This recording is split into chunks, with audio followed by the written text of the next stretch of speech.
Good morning, everybody. Good morning.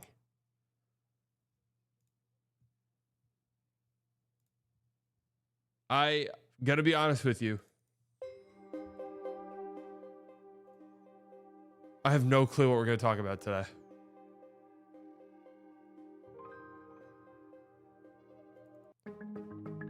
What up, Nessa? We doing another ref podcast? No. That was a one-time thing.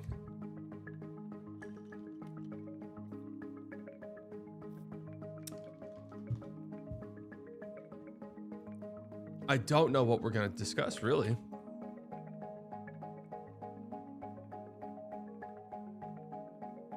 We're kind of in this weird spot with like off-season rumors where they're not like heating up yet at all.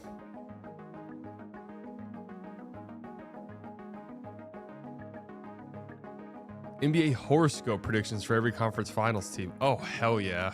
ESPN's churning this out now?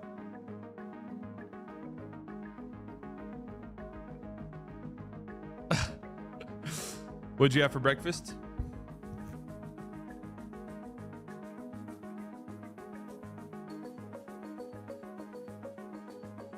Banana and a coffee. Breakfast of champions.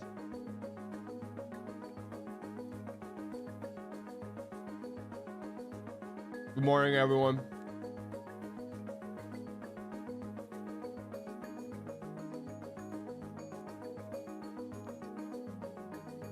I need y'all's help with something.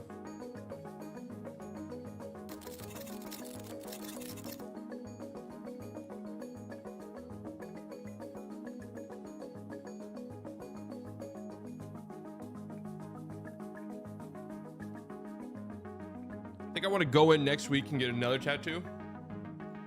Right here.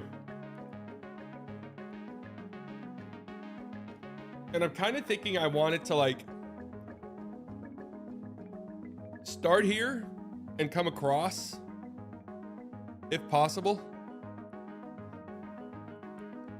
And so I'm snake. Well, see, I already have a snake right here. I was thinking snake, but I've already got a snake.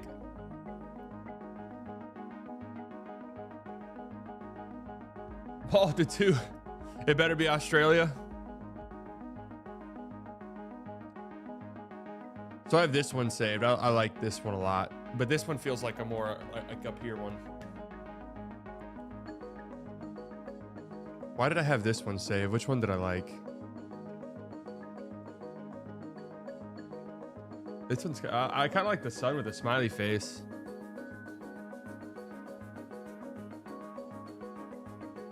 The eye's sick. This is my tattoo process, by the way.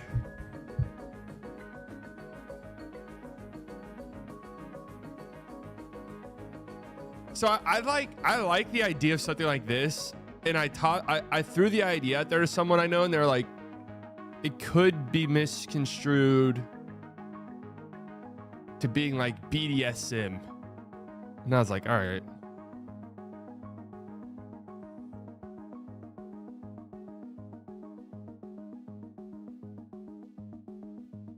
And I'm like, all right. I like this. This is sick. That's not an arm tattoo though. This is the snake I got right here.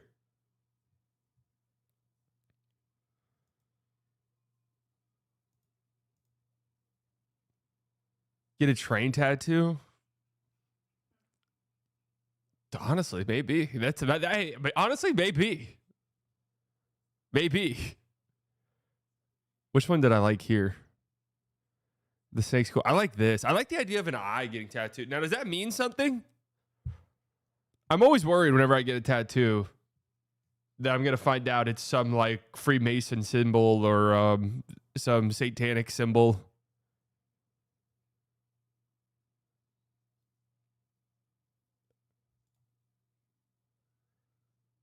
I like this right here. The little chain link. I like this as a filler a lot. Maybe like a little chain link thing like right here. That could work.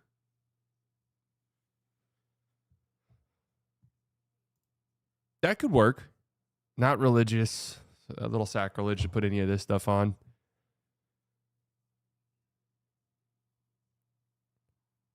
Yeah, the chain. That's a possibility. That's a possibility. So like I've seen these a bunch. The eyes with the circle of like thorns around them. What does that mean? Am I getting like so? Like honestly, this looks sick, and I would get it. The problem is the page in which it's on is very satanic. So I don't want to be putting anything satanic on my body necessarily. Oh, I got this one. This one's sick.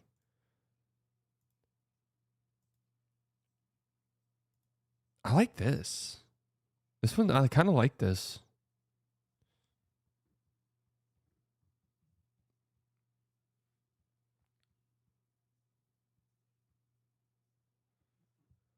This one has potential.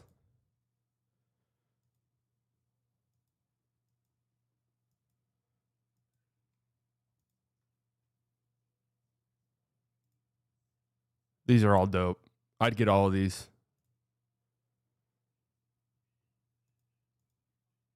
I'd get every single one of these. Super sick. Sick. I don't need to see your nipple, buddy, but that it's sick. Cool. I like it. I like the idea. Cool. A little strange. Kind of off of this. I've had some of these saved for years. Super sick.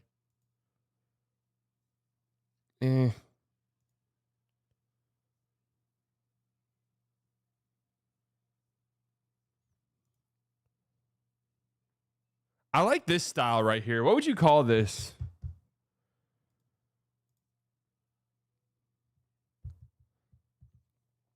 The sort of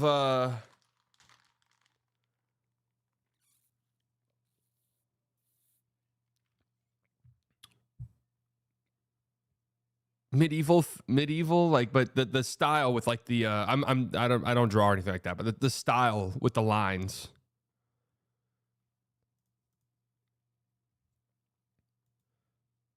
What was my infatuation with the eyes? Well, again, oh, this is the one I just got right here.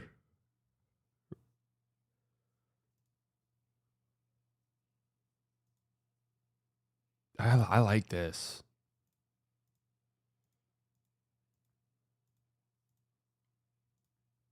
Oh, that was all of them? That was all my saved ones? Why do I have this saved? Why the fuck do I have this saved? The Houston Texans assigned former Vikings DB Cam Dantzler. I don't even know who that is. This must have been a misclick.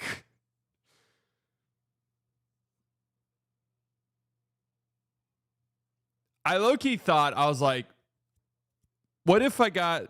You guys want to see what my Explore page looks like? Literally just looks like this. Some people are scared of showing their Explore page, not me.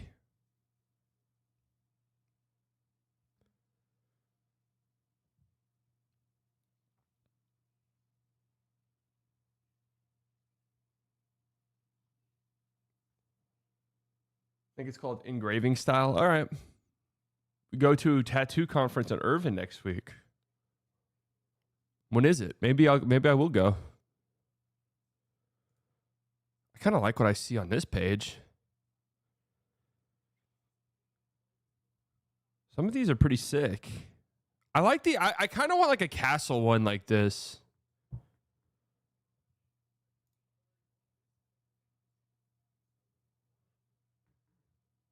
BDSM? Oh, God, everything's BDSM, bro. Damn. Is this BDSM?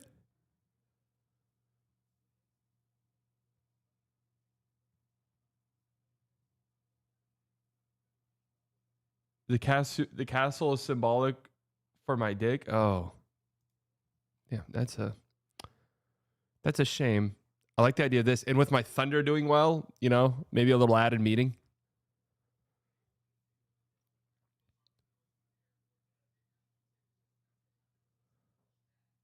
Oh, this is sick. Like a little plague doctor. That's dope. That's fucking cool.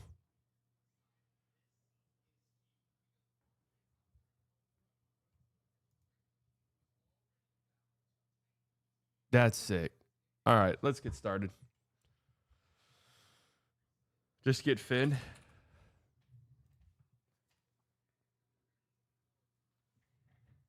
I fell asleep last night with Finn on my shoulder. Sometimes I call it father-son chest time. Usually it's in the morning. Wake up. He lays on my chest. Last night I went to sleep, was rolled over. Finn gets on my shoulder. What a beautiful guy he is. Now, I will say, has Instagram Reels... The flying fuck is that? As I was just about to say something, what the hell is that? Has Instagram Reels cooled down, like cooled off a little bit? Because usually my Instagram Reels are like...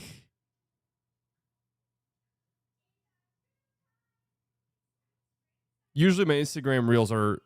The ones I see are like batshit insane. So like Finn is still an old cat? No, yeah, Finn's an old cat. They seem much more normal now. Well, mine looks much more normal today, so that's good. Usually it is absolutely insane. And I mean it. Oh. Great start.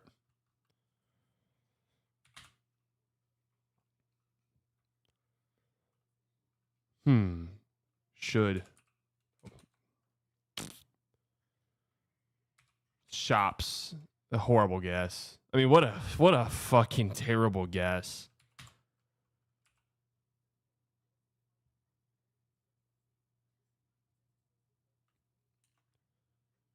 Shiny.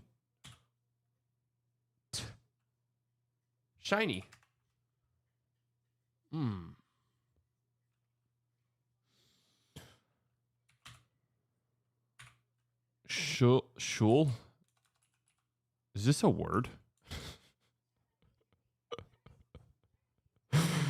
I mean, it has to be you. Shuts. What the fuck? Shug. Give me some sugar.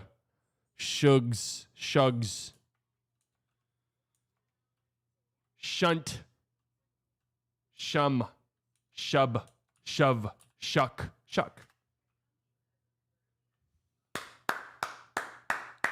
All right. We got SH pretty easy.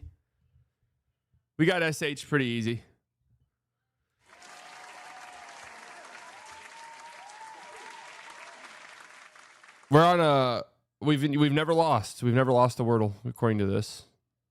Where are our other games? All right, this is the one right here.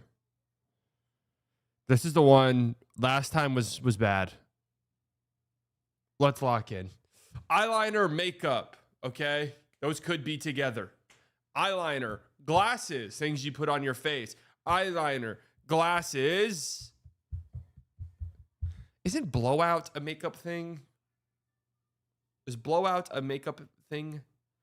Ounce, rave. We got a rave. Let's go to the rave tonight. Rave, blowout. Isn't a blowout like a party too? Rave, blowout, blast. Rave, bash, blowout.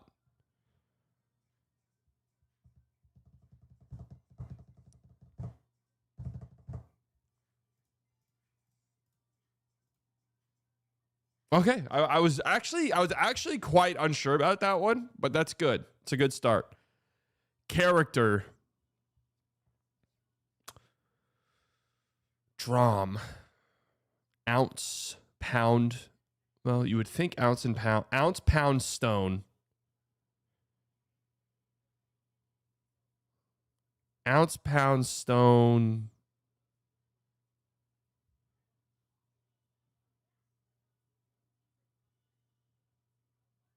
I mean, my mind tells me those are all connected.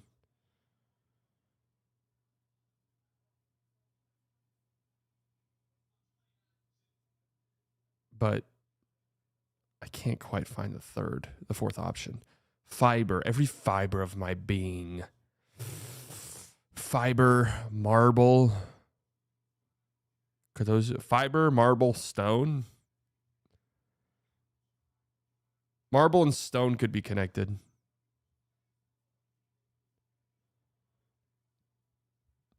Glasses and eyeliner, I feel like, are almost certainly connected.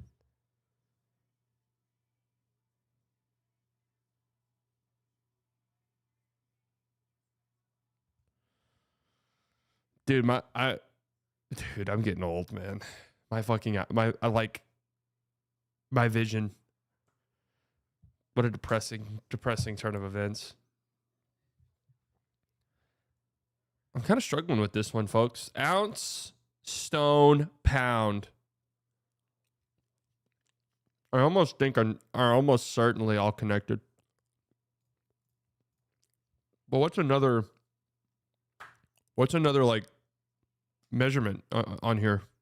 Not fiber. Drum? I don't think so. Not eyeliner, not character, not marble.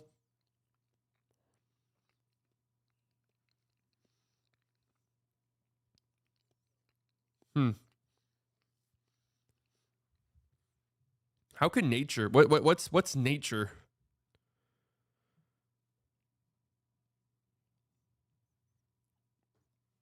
Let me just throw a guess to see if these three are connected.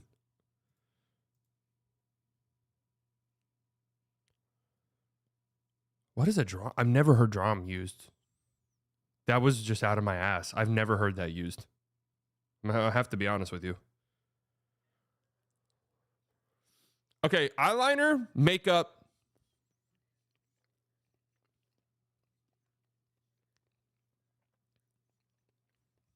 Eyeliner, makeup.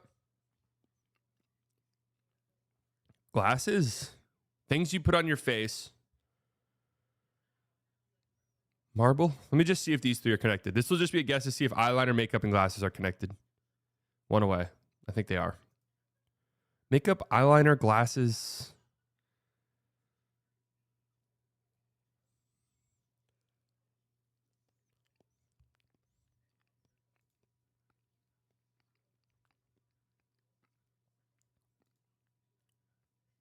What the fuck could the other one be?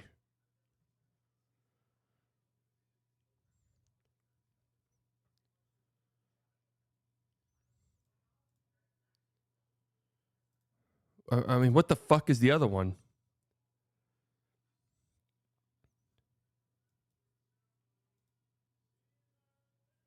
Oh shit. We've made a mistake. We're no longer one away. So this was one away. Eyeliner, makeup, glasses, and nebula. Nebula?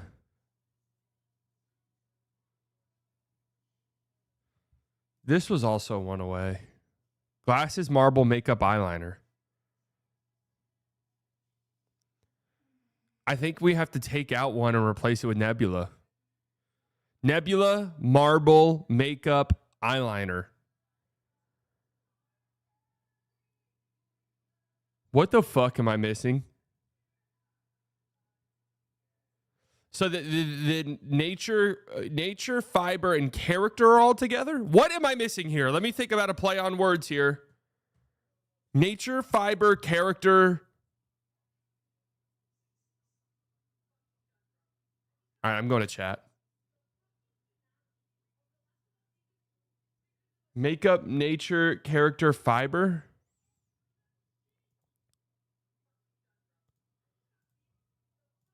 Makeup, nature, character, fiber. One's constitution.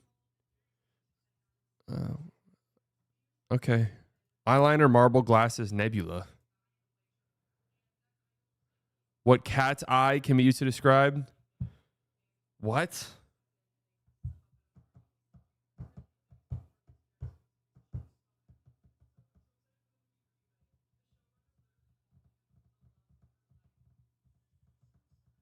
I don't even know what that means. I honestly don't even know what that means.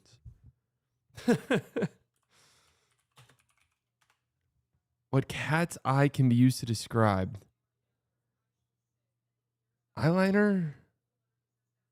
Oh, okay. All right. Hold on a second. All right. I kind of get. Okay. All right. I get it now. A cat's eye is a type of like eyeliner style. I know that. I know. I didn't know cat's eye was a glasses type. Cat eye, I know, is a type of stone. Nebula, I didn't know. I knew the eyeliner and marble. Maybe I could have put two and two together, but all right. So if you search windmill tattoos, they look pretty good. No, I have not. What's drum?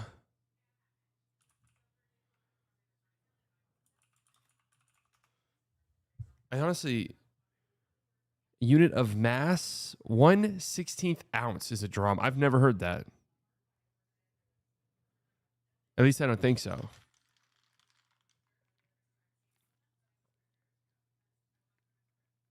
And I say that as a Brit.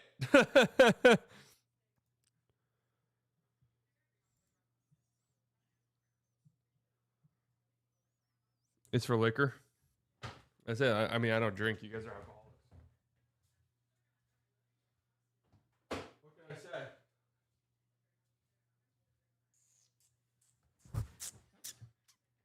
You guys are alcoholics, not me.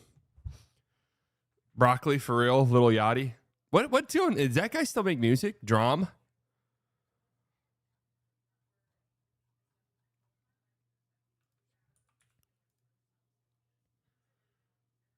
Is that like the only song that guy's ever made? Broccoli? In the middle of the party, I got broccoli. That's not how it goes. In the middle of the party, get off of me. In the middle of the party, bitch, get off of me. Counting up my broccoli. All right. In the middle of the party, bitch, get off of me. Unc was 33 back when that song came out. I might have been 23. When did that song come out?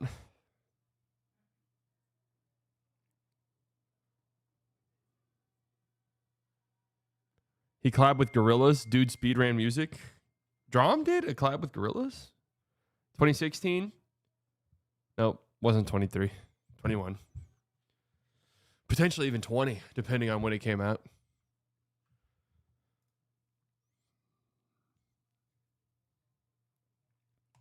Good morning, folks. It's Friday, May 23rd, 2025, 10 a.m. Central Standard Time.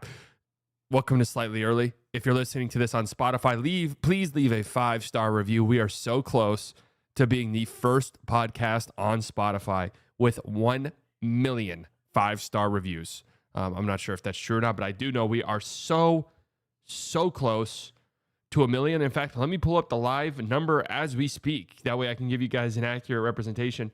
We are currently sitting at 60, so we are so close to landing the millionth 5-star review, and that could be you. So thank you guys. We're going to get into it today. We're going to talk a little bit about these conference finals. Admittedly, I'm not entirely sure what we're going to get into today, and sometimes that means we'll be talking for the next 5 hours. Like if you are a seasoned, slightly biased vet, you know that sometimes means we could be talking for 5 to 6 hours. Sometimes it means we can be talking for 30 minutes. Slightly, did you play Pokemon Go? Pokemon Go to the polls. I did play Pokemon Go. Duh. I mean, who didn't play Pokemon Go? Are you trying to like turn this into an Unk thing? If you guys didn't play Pokemon Go, you are a literal child, baby.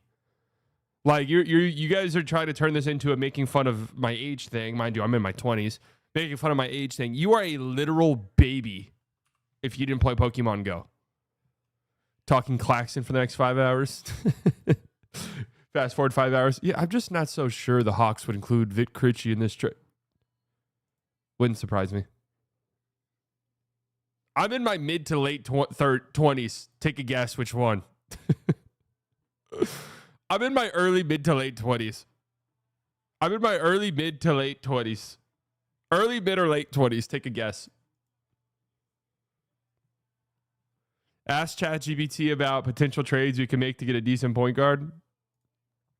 No, I like we did ChatGPT bits on our stream last night, and it was fucking horrible. But I don't want that to turn into a bit. All right, let's get into last night, Minnesota OKC. OKC just blew the doors off of the Timberwolves. I mean, from what we've seen so far, game 4 of this series is on Monday, and that could very well be it. But it's just all of my concerns about the Timberwolves have come to the forefront. Turn the ball over, although they did a much better job defensively or offensively last night, but couldn't hit threes. So much pressure on guys like Jaden McDaniels, who was good last night. With so much pressure on him, so much pressure on Dante DiVincenzo, who has just not been good really at all this postseason. So much pressure on Naz Reid, who has been dreadful in this series so far, has yet to hit a 3. Mike Conley just looks, and I love him. He's one of my favorite players ever, but looks slow. The funny thing is, though, is they're winning his minutes pretty comfortably so far in this series and getting dominated in the minutes he's off the floor. It really kind of goes to show that I saw someone describe it like this, and I think it's a very accurate description of this Timberwolves team. They're so like tantalizingly close. You can just see it with their team, but they're also just like so desperately far. It's one of those things. They're clearly one of the best teams in the league. They're clearly a team that can make the conference finals in a year, especially given matchups. But once they go up against another top-tier team, you kind of see how far they are from really being in that stratosphere. But the thing is, I'm not sure they're that. I'm not sure that they're like a million moves away from getting there is the thing. Like if they get a real legitimate point guard, or if Ant takes that leap, which I really don't know is coming. He's been much better as a playmaker, don't get me wrong. But like legit, I'll run the offense and get us into anything we want because they are much better offensively when Mike Conley's on the court. Yeah, I think they can compete with anybody. Minnesota finally facing a real team. They only faced a fat Luka without a center, and Warriors without Spicy Curry. Now, I just want to say the fat Luka part was included in that chat. That's not me interjecting there.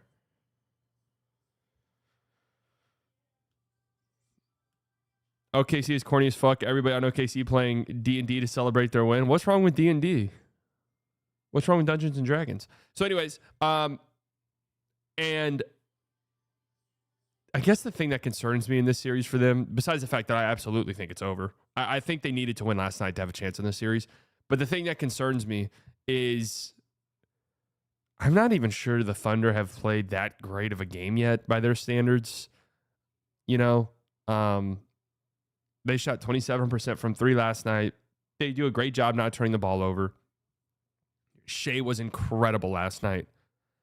But you're going to get inevitably, you're due at least 2 more games in this series where the Thunder, like where Cason Wallace is 4 of 7 from 3 and Lou Dort is 5 of 9 from 3. And the Thunder just need to win 2. I don't think the Timberwolves can win 4 of the next 5 games. This is just really what it comes down to. So I do think this series is done. And I wonder if we'll look back on that series against the Nuggets and say, that was it. That was when the Thunder like sort of exercised whatever demons they needed to exercise. That's when the Thunder realized we can beat anybody. That's when the Thunder learned how to win playoff games at the highest level. And that was kind of it. I think they're playing better against Minnie than they did against the Nuggets. Yeah, I mean, you could definitely argue that that series was sort of something that they needed. It sounds stupid, but I think it happens with these young teams. Shea was so unbelievable last night. 38 points on 12 of 21. I haven't really been on Twitter. People crying. Are people crying about last night's game? I mean, that was just a pure, complete, and total domination. That was a masterclass in scoring. Surely people aren't crying about last night. Holy glaze. I don't give a fuck. I am glazing. It was crazy. Oh, no. Why does this have 600,000 views? My troll tweet. Flopping from Shea has reached such a bad point. What are we... Okay, I mean, I don't see the foul there. Like, the flopping from Shea has reached such a bad point. What are we even calling right there? If that's a foul, what's even the point of playing the game? How do you expect people to watch the sport when you're calling that a foul? This shit is reaching a point where it's just ridiculous, man. I'm sorry. 600,000 views. And you're blocked by C Buddy? What's blocked by C Buddy? Do I dare read these? No, not you, Triple Threat. I love Triple Threat. No. Did you actually see the play in real time? Shea beats him off the dribble and McDaniel. By the way, for those listening on Spotify, and this is why you should leave a 5-star review on Spotify, because I'll play clips on my stream and then, you know, not fill people in who are listening on Spotify as to what I'm listening as to what I'm watching. It was the Jaden McDaniels flagrant on Shea. I was trolling.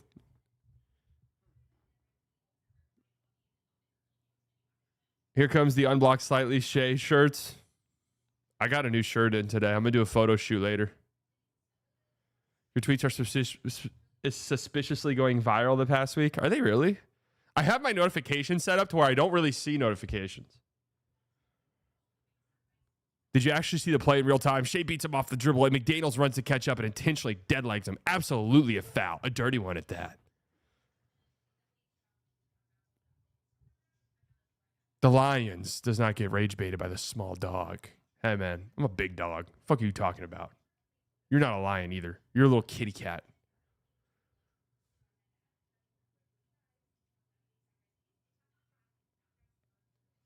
$38 points masterclass in 2025. Oh, yeah, man. It was a masterclass.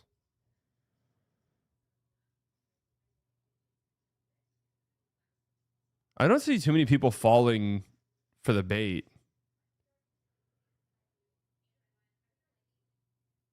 You can't be serious. It doesn't matter if Shea shoulder contact or not. You can't use both hands to quite obviously push someone. I mean, I have to be honest. Like, I get it if...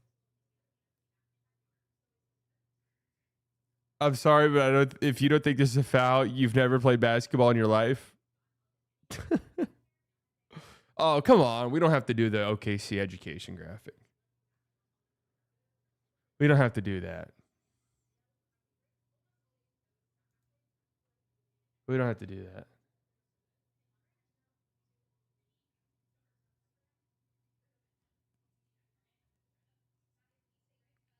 Dude, I mean, I know people really can't tell this shit's a joke. I don't really... Are people like that lost on the internet? I mean, that's just...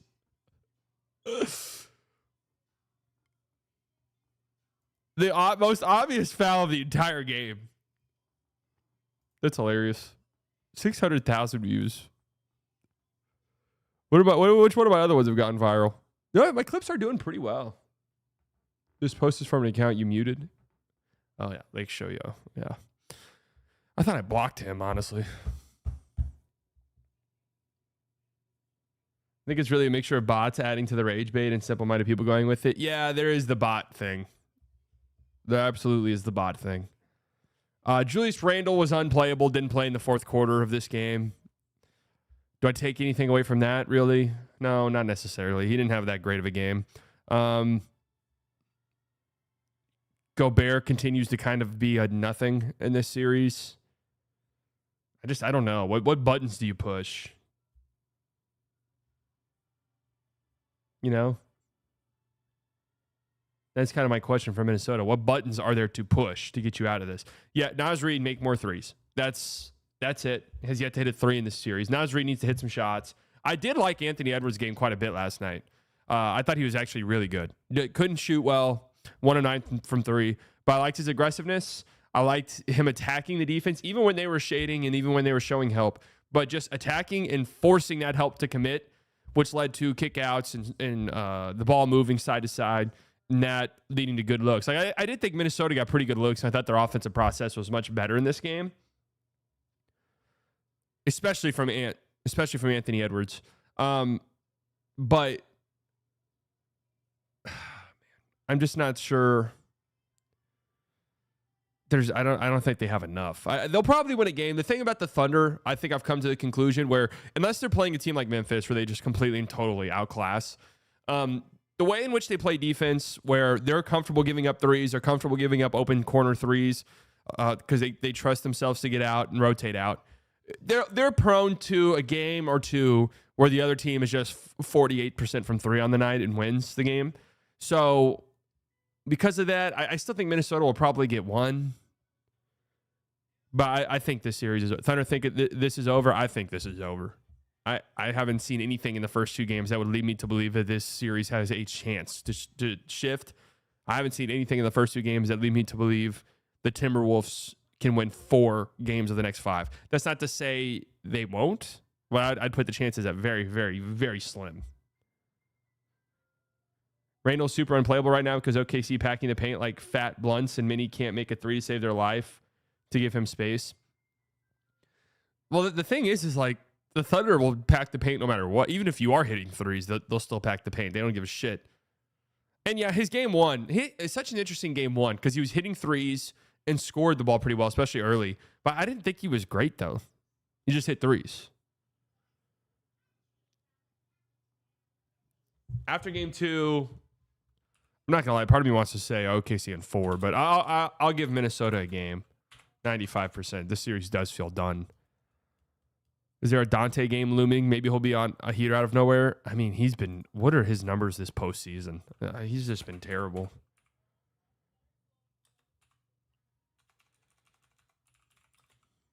What are his numbers this postseason? Let's see.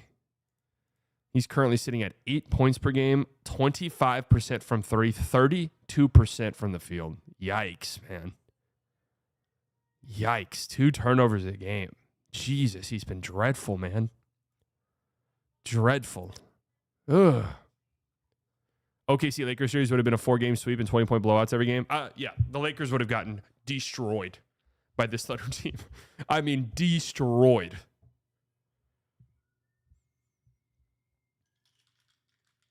You disagree? They would have gotten annihilated.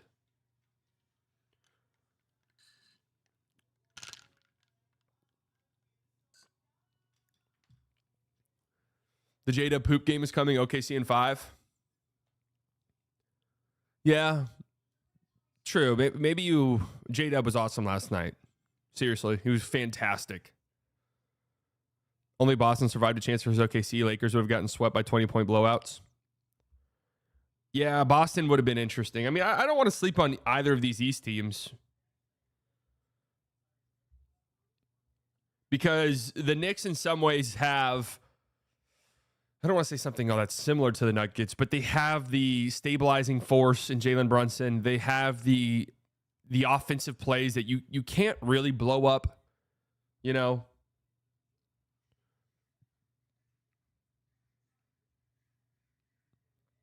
And down the stretch of games, I feel confident that the Knicks won't shit all over themselves. And Indiana just does not turn the ball over. So I wouldn't count them out necessarily, but I would be shocked. I'll just say I'll be shocked if the Thunder don't win the finals at this point. It would be a big deal if the Thunder didn't win the finals. Indiana's pace might give OKC a problem. Yeah. Indiana's got a better chance than you guys think. I mean, I really do. I really do believe that. After game 1 of this insane Knicks-Pacers game 1 a couple nights ago. Unbelievable. The Knicks are 5.5-point favorites tonight. I wonder what is the series odds looking like there? I feel like, you know, by the end of that Cavs series, the Pacers were still like 9-point underdogs in every game. I feel like Vegas, for some strange reason, has just still not caught up to the Pacers. I'm not entirely sure why. The Pacers are series favorites now. Pacers are a little bit of a bad matchup for the Thunder, in my opinion. So the Pacers just don't turn the ball over. And that's what the Thunder try to get you to do. Right? That's how the Thunder win games. The Thunder don't win games by going on these incredibly hot three-point shooting bursts. Not to say they can't do that, but that's not how they do it. They're not like the Celtics. Well, they'll just hit 5 threes in a row. Next thing you know, you're down by 14. You're like, what the fuck just happened? This was just a 2-point game. They force like 4 live ball turnovers in a row, score on every single live ball turnover, capitalize, and then the game's over. Pacers don't really turn the ball over. But also another way you can really beat this Thunder team is by rebounding. Offensive rebounding, crashing the glass, gave them huge problems in the Nuggets series. The Pacers don't really do that either.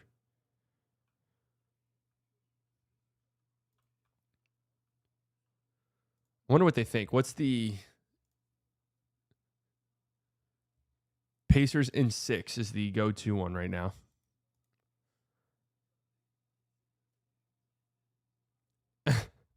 Over series total games.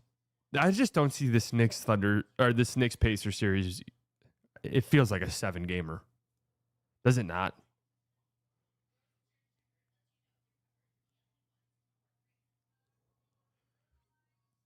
It's hard. It's hard to imagine this series not being 7 games. The Thunder are minus 340 to win the finals right now, guys. Holy fuck. Not make the finals. Win the finals. They're minus 340. Jesus. That's insane.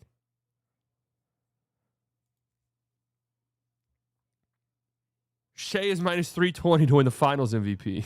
How much was the Celtics odds? Yeah, I don't know. I even think last year at this time, there's no way they were that big of favorites. Part of OKC's defense feels mental to me. They pack the paint on literally anyone, regardless of who the shooter is. It becomes, damn, am I even supposed to be shooting this? And he gets in players' heads. Well, another thing, too, and I felt this way about the Mavs, because the Mavs gave up a lot of threes, and you would look at them and be like, well, it's shooting luck. But then you watch the games, and it's, yeah, but it's frantic.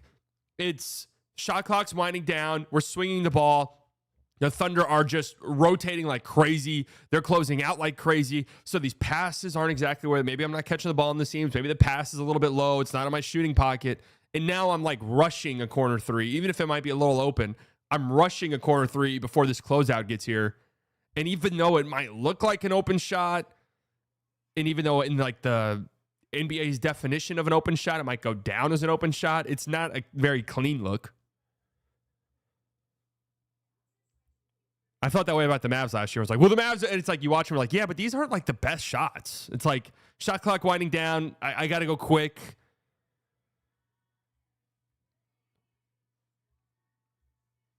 Thunder Knicks would be 5 games max. Both of these Eastern Conference teams have a sense of blood magic on them. So I don't know. But I do think that, I mean, I'd be absolutely shocked if the Thunder don't win the finals at this point in time. Now, wouldn't it be kind of funny? Because I said going into the playoffs, I was like, yeah, the Thunder will probably win the West and might lose 2 or 3 games max in the Western Conference. And then they went to 7 games, and all of you guys were shitting on me against the Nuggets. It's very possible they only lose 3 games and win the Western Conference. Can we talk about something cooler than the Thunder, like current events or meal prep recipes? Well, there's nothing cool about meal prep, so we'll leave that there. What's worse, J-Dub Finals MVP or Siakam Finals MVP? What's wrong with a Siakam Finals MVP?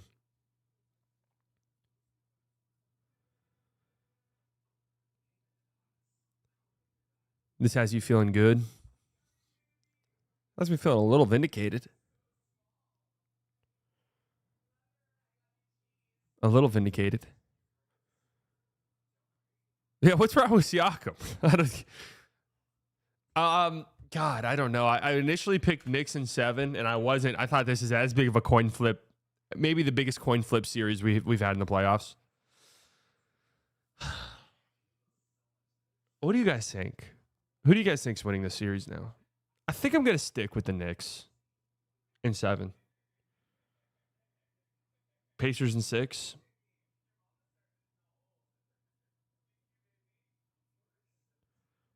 I feel like I'm just like, why are we betting against the Pacers at this point? They've proven that they can win. They've proven that they've had the most impressive playoff run of any team in the playoffs right now. That much is certain.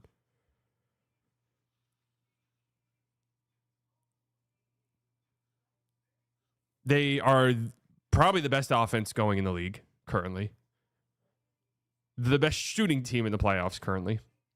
They beat you no matter what. This is what I love about the Pacers is they have completely and totally fine-tuned their offense where you're not going to adjust against their offense. They're going to play their game and they're going to be great at it.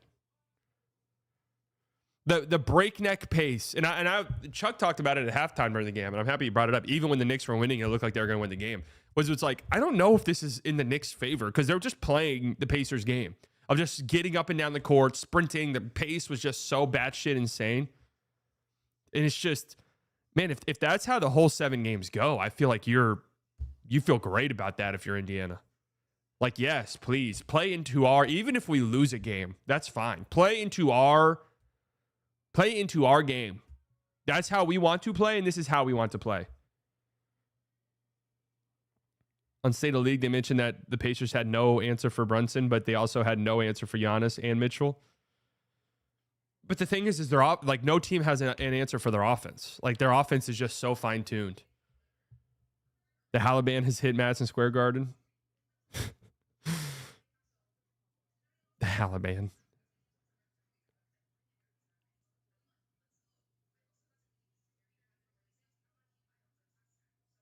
Right now, the Knicks have no answer for Aaron Nesmith. I mean, some of those shots were batshit insane. Just call a spade a spade. I mean, after all of that, I close my eyes and I can't. I'm imagining a Pacers winning this series. But I'm not, it's just ridiculously difficult to combat their pace. They tired every team. I know, and they run it flawlessly. That's the thing. Is some of these teams that rely on high pace can be messy, can turn the ball over quite a bit. I'm thinking like the Grizzlies, right? And so also the Grizzlies don't really like commit to their pace. So when the game slows down in the second half, they will slow down. Teams force them to slow down, and they will do it. They will slow the game down, and they will resort to John Moran ISOs and Jaren Jackson post ups, and that's how you can beat them. The problem though is that yes, the Pacers like to play fast, but they're also incredible in the half court, and they're also incredible when the game slows down. So their offense is just I think the Thunder defense is the best thing in the NBA currently with these teams left is the Thunder defense.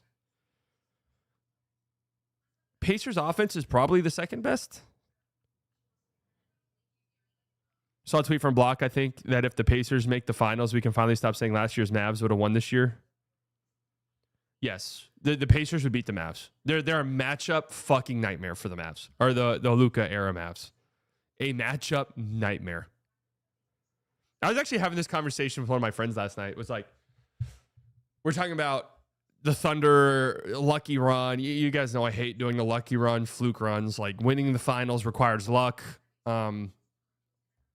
I also hated the Nuggets. They played the lower seeds. It's like, dude, they were the fucking 1 seed, man. Like, yes, of course. That's why you play the regular season and want to be the 1 seed. This is why I hate when the Mavs are like, yeah, whatever, we'll win 50 games and have to play at a 70-win pace over the last 30 games of the season just to be the 5th seed. Like, that's cool as long as we make it. It's like, can you guys just be the 1 seed for once? Or like the 2 seed? Like, just for once? That way, we could play the Grizzlies in round 1 and just kind of chill and have home court, and then we play, like just for once.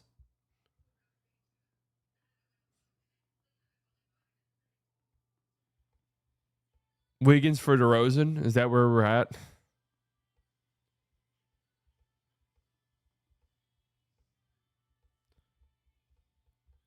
Okay, to be fair to everyone, 2023 was a transition year. Mavs, Kyrie, Lakers, D'Lo, Warriors, Draymond, Punch. The Nuggets got lucky. Everyone in the West was in a transition year. Yeah, I mean, dude, winning the finals requires luck. It just does. It's always been the case.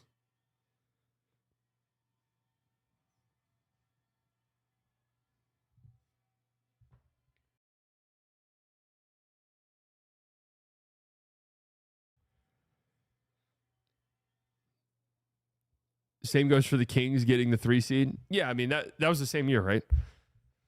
So anyways, we were talking about it, how the Mavs got so unlucky last year, and like they didn't have the Thunder luck because the Thunder are going to be playing one of these Pacers or Knicks teams. And that's why I pushed back against the Mavs got there, but they're not really contenders. They're kind of far away because they got their ass beat. It's like, no, if you make the fucking finals, you're a contender because all you need is one injury to go your way, and you just won the finals. Connor, 17 months. Can't wait for the Shea versus Brunson grift off on ABC.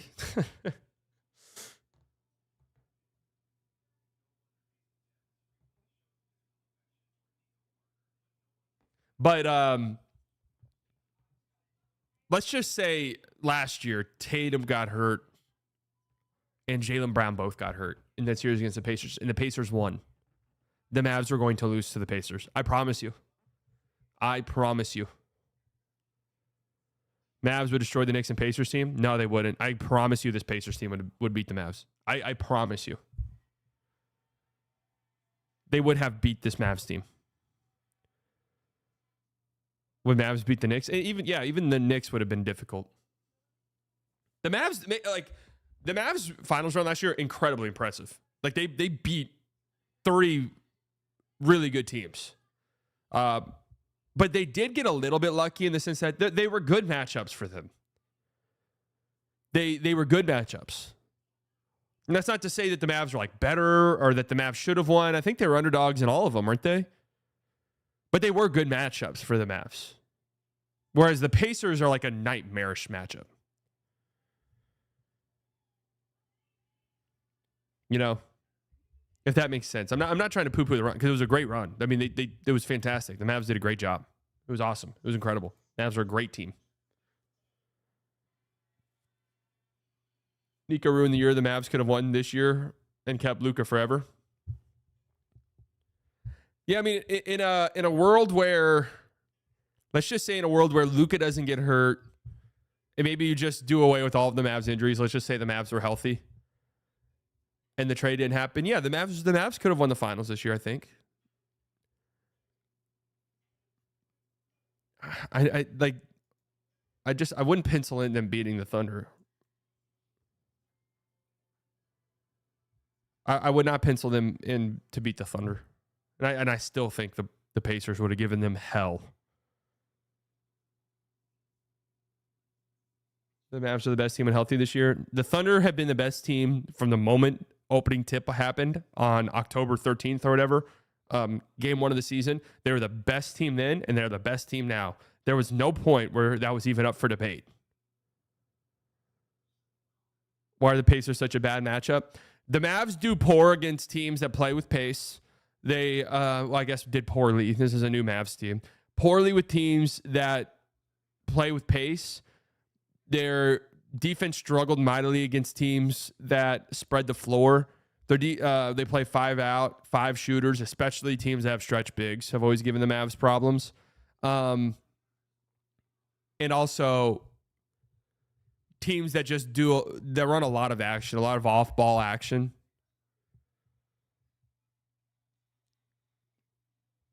The Mavs just defensively, we're just really bad against those teams. That's just the truth.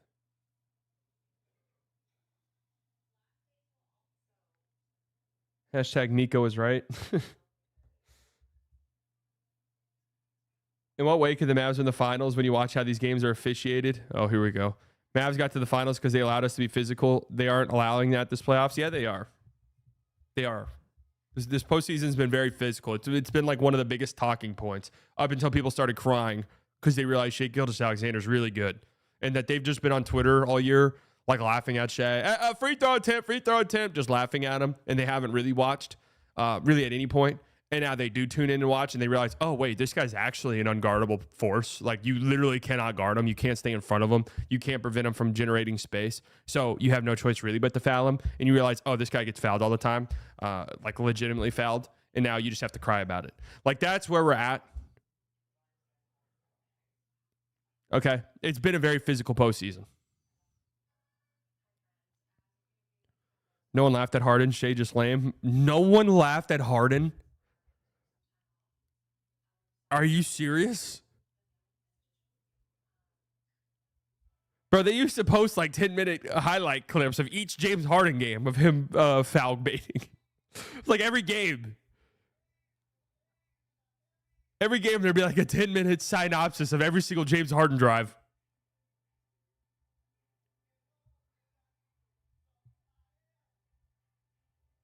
Dude, you know, it's the Shea thing is like people telling themselves for not watching him. That's just what's happening right now, which is fine. It's the Thunder. They're small market. There was a clip going around of Jaden McDaniels defending him. It was the lead up to the push. And people were like, well, it's a foul because Shea's hooking him. Shea's hooking his arm. Mind you, Jaden McDaniels' entire arm is on Shea's chest, right? Shea goes to it, pick up the dribble in a shooting motion, and hooks the arm. Guess what? That's a foul on Jaden McDaniels. Nothing about that was illegal on Shea's end. Not a single thing. Every fucking player in the league does that. When you feel the defender's hand on you, illegal. Feel the defender's hand on you right here. Go up. Foul every time.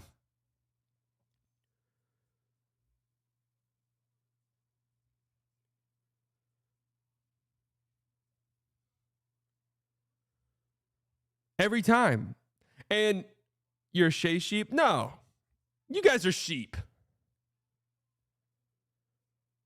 Harden haven't evened it out. Shea is a lame. I've never seen him at the club. See, the thing is Harden would be on some bullshit where a defender would be sitting here like this, right? Showing his hands defending. And then Harden would go out and grab your arm and hook that shit and then go up.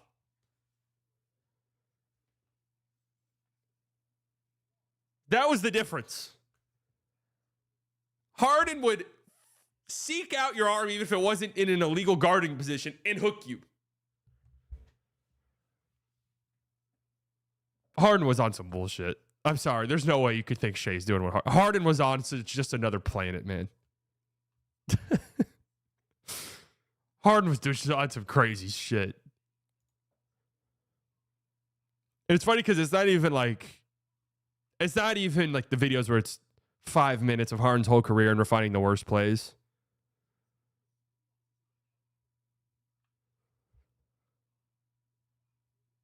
Harden was more fun to watch. Man, I love this revisionist history because everyone hated Harden. Like, it's just funny because everyone hated him.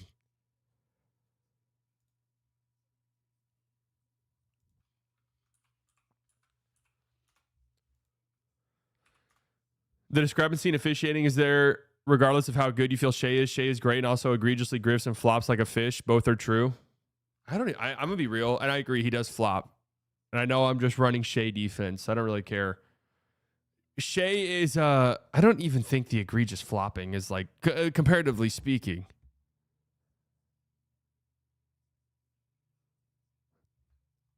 I mean, last night, if you can't appreciate what Shea did last night, I'm going to be honest with you. If you can't appreciate what Shea did last night, I really don't think you're a basketball fan. I'm just going to be honest. If you can't, even through your hater lens, if you hate him, fine, whatever. That's part of the game. That's part of being a fan. If even through your hater lens, you can't say, dude, that was impressive. That was an unbelievable scoring performance. That was a mid-range masterclass.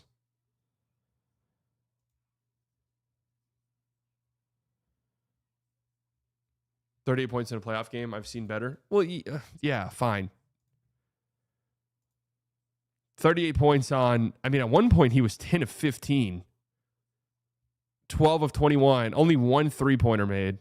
I mean, that was a mid-range masterclass, man. Hartenstein finding SGA. McDaniels right with him. Steps back, baseline. The little baseline jumper's so nasty.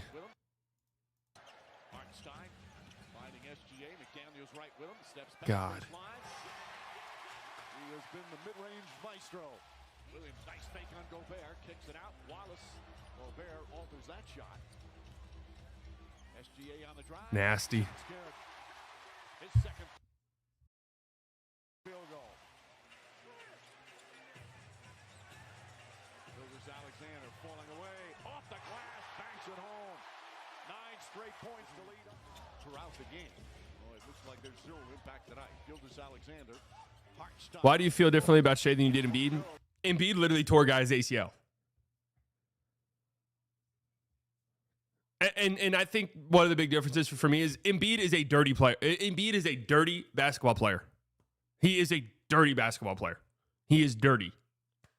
He's one of the dirtiest players in the league. Glad we can't see the bottom half. Jesus Christ. You're not wrong. Gilgeous-Alexander again with McDaniels. Falling away. Got it. Pilot drive, SGA. Pulls up. Jump shot is good. 14 for the MVP. With about a 5-second different shot clock and game clock. Gilgeous-Alexander with three-pointer. Knocks it down. That was a nasty shot right there. Right there. Wolves will need both of them to be productive. Gilgeous-Alexander jump shot once again. He's got 21. 3 quick fouls and hardly played in that first half. Gilgeous-Alexander sneaks inside and flips. I don't like Embiid either, but the point about not being a basketball fan applies just as well as to Embiid. No, I appreciate when Embiid has great games, though, is the point I'm trying to get at. I can appreciate when Embiid just goes crazy. Walker with the foul, counted and one. 7 on the 24. Gilgeous-Alexander pulls up, jumper's good. God, masterclass. Masterclass. Embiid dirty, but the Thunder employ Lug Dort. I think Embiid is like top 3 dirtiest player in the league. I think it's up there.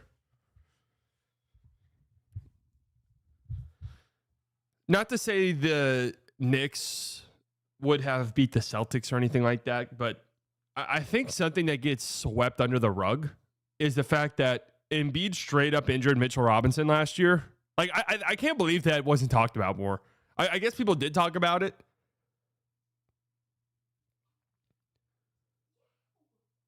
But, like, an unquestionably incredibly dirty play on Mitchell Robinson that basically ended his season and required him to miss most of this season.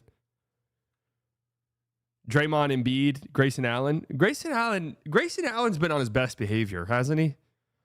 All things considered. Grayson Allen, a.k.a. Nathan Scott. He's been on some of his best behavior. Draymond, of course, is up there. Although, Draymond is dirty, but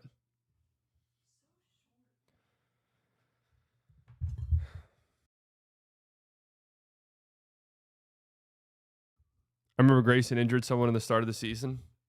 That thug, Grayson Allen. Am I imagining he hasn't been as bad as he used to be? Lug is the worst. Lou has some dirty plays. What makes Lug so annoying is the constant flopping and flailing on every screen. That's what makes him annoying. Is Lug really that dirty? CP3's up there. Yeah, CP3 is up there.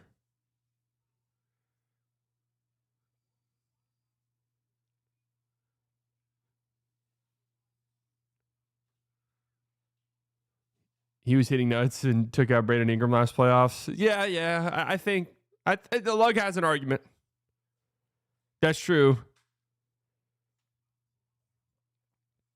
Olynyk, yeah. We also spent one stream. We spent a while doing we were watching a Giannis dirty compilation. It's bigger. The compilation was longer than I expected it to be. But his just feel more like anger a few times a season type of things. Oh, Zaza, absolutely. Zaza would have been number 1.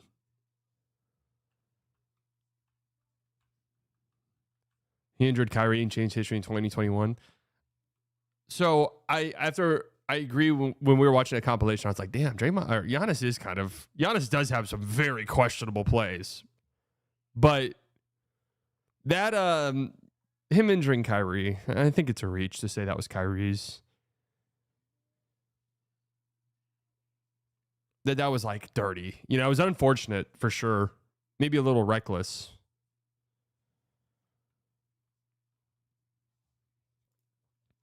Just wonder how the course of NBA history goes if the Nets win that series.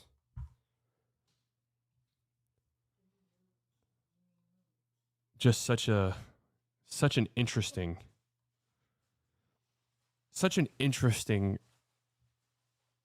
sliding doors moment. The Nets win that series, then what? Kyrie and KD probably still there. I mean, I just the nature of those guys, I could see them leaving, but probably on different terms. They almost certainly win the finals that year. That series kind of felt like the finals in a lot of ways. Harden's the main character of 3 of the biggest what ifs. Yeah, honestly, yeah. Same thing with the Kawhi injury in the Spurs-Warriors series. Absolutely, yeah. Absolutely. Should we, this is going to be a shorter stream. I was just say, sometimes you never know if I don't know what we're going to talk about. Sometimes we go 5 hours. This one will be a bit shorter, I can tell you right now, because I'm already on Fanspo. I'm already kind of tired of Fanspo. I'm not going to lie. I'm already a little tired of it. Let's be real. Uncle Dennis changed the entire Spurs trajectory. Yeah, I mean. Yeah. And you can also look at what if the Spurs got a better return for Kawhi? Are they even in a position where they land Wemby, or are they just kind of a middling team forever? Zaza's a canon event. Yeah, it almost had to happen. It really cemented the Warriors as like these all-time villains. Low-key Najee is kind of dirty at times. I like having him around.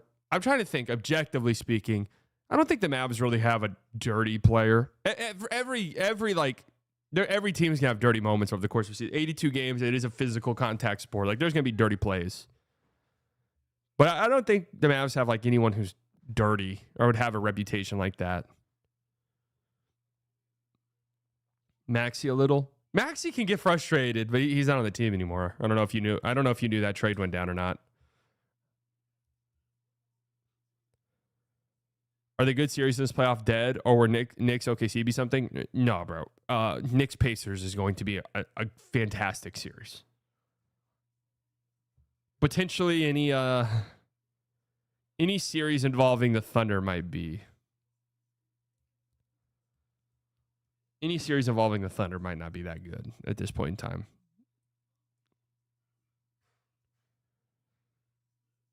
My hopes and dreams was that we got an all-time final series. Not an all-time, but like it's been a while since we've got a great final series.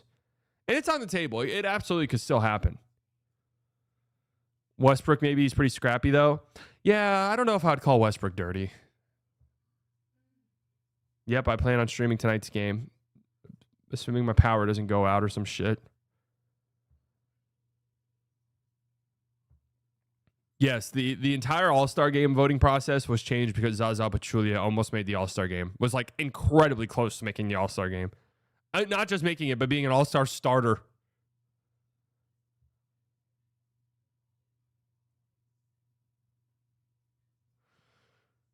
Can you imagine? I would love a Knicks Wolves finals. Well, I got bad news for you, bub. All right, what do we got cooking here? Let's go top today. What trades are cooking? Pelicans move up to 2. Spurs get Murphy. Who says no? The Spurs trade the 2nd overall pick in Devin Vassell for Trey Murphy in the 7th overall pick. Well, I'll tell you right now, the Pelicans say yes. Yeah, I think the Spurs pass as well. I feel like this is really good. Murphy or Zion could be available for pick 2. Wait, the Pelicans say no? Interesting.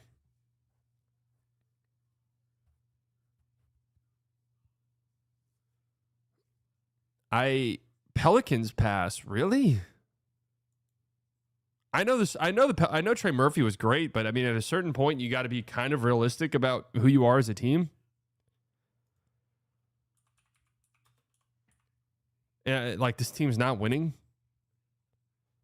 and this gives you like an out to kind of reset your timeline.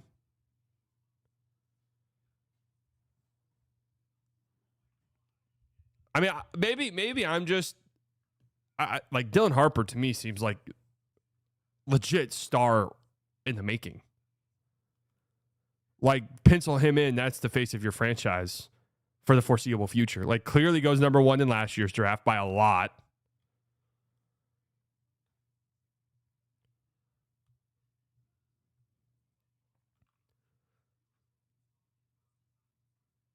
Take a nap, bro. Jesus. What?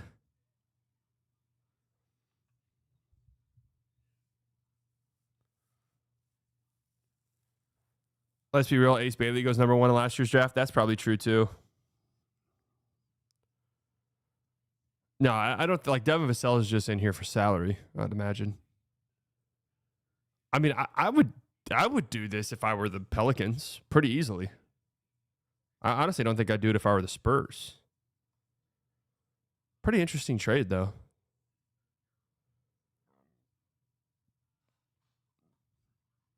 How many players in this year's draft would go number 1 in last year's? I haven't done enough research yet. But obviously Flag, obviously Dylan Harper. Flag, Harper, Ace, and VJ. Y'all doing this? Question mark. Here we go. Mavs trade. Here we go.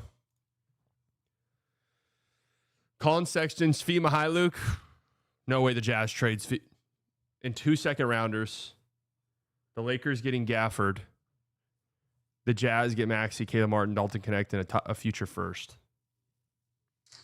So the Mavs trade Gafford for Sexton, basically.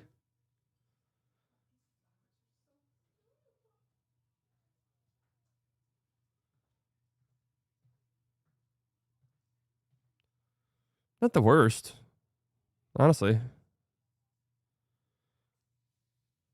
Jazz say no. Yeah, I don't think this is a very good return for the Jazz.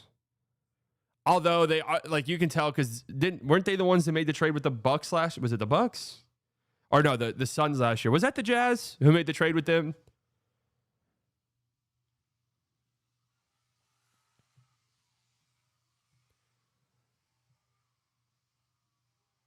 To get a future first in exchange to consolidate assets. So they this might interest them a little bit because in theory, a 2031 first from the Lakers could be pretty interesting. I feel like you could talk yourselves into it. Lakers say no. Gafford. It really depends on how desperate they feel they are. Like, they got to extend Luka this offseason. There's a world in which Luka says, I'm not going to sign an extension. Just going to get the free agency and we'll figure it out. That is terrifying. That is horrifying.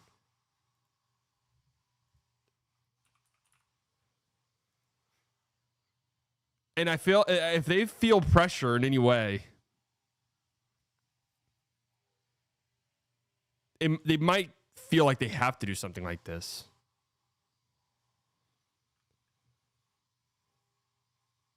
I'd laugh if that happens.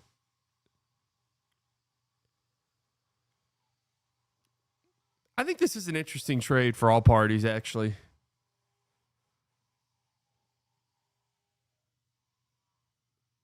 Yeah, I think this is interesting. I think the Lakers are the biggest question mark there. Nuggets offseason. Here we go. Michael Porter Jr., Zeke Naji, in a 2031 first for Jeremy Grant and Robert Williams. So why do the Blazers do this exactly?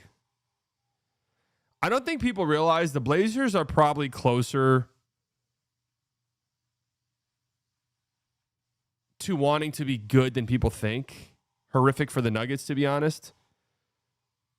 Yeah, actually, I think you're actually right. I honestly don't know if either team says yes to this. Well, actually, the Blazers probably do, huh? Jeremy Grant's a bad contract. And with the added year over Michael Porter, probably a worse contract than Michael Porter.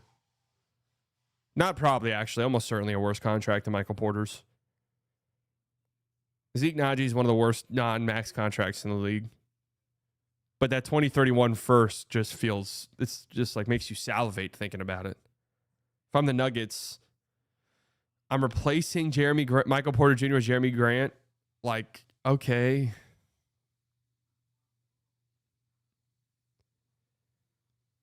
All right, I guess.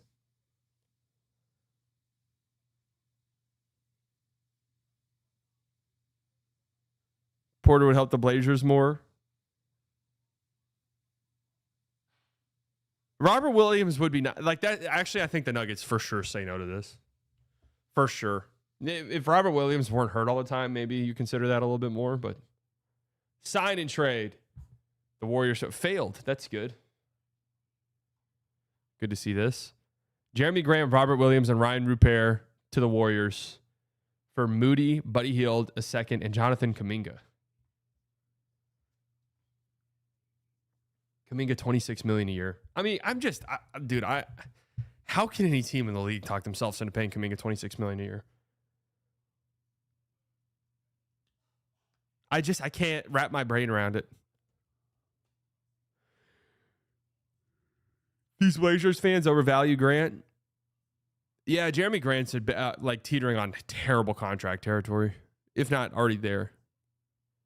Moody, Hield, and Kuminga sign and trade. That's actually terrible for the Warriors. I mean, I like Moody. I think you kind of try to hold on to him.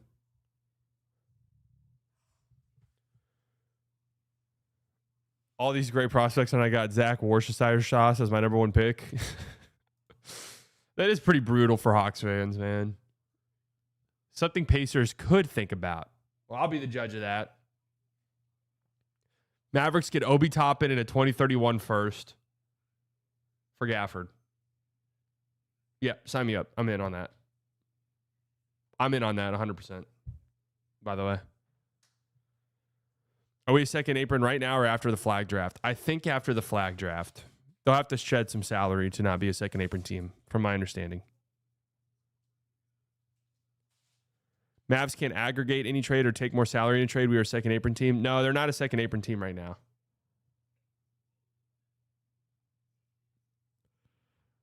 I'm gonna be honest. I'm doing this with if I can get a future first like this for Gafford, I'm doing it this offseason, 100%. I haven't looked at anything else going on. Mark Williams to the Pacers. Shake Milton. Diabate. They're bringing on Russ. And they're extending... I'm sorry. Miles Turner, $40 million a year?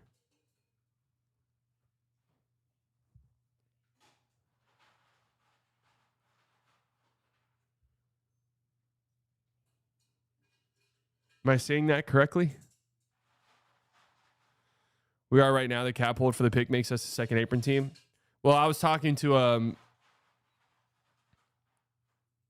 CPA, and I think the Mavs can aggregate trades right now. I don't know like the specifics of it, but they can do it currently. Decided you going to the gym today? Hell yeah. I'm about to go here in a bit.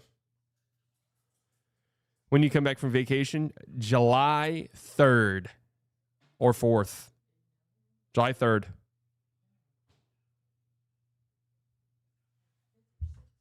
Or 5th or 6th. I don't know the exact date. Somewhere around there. All right, so the Pacers are trading away Obi Toppin and 2 firsts in TJ McConnell for Mark Williams. Wait, what? What the fuck is this trade? Wait, why are the Pacers doing this? So not only are you paying Miles Turner $40 million, but you're also trading multiple first-round picks for a backup center?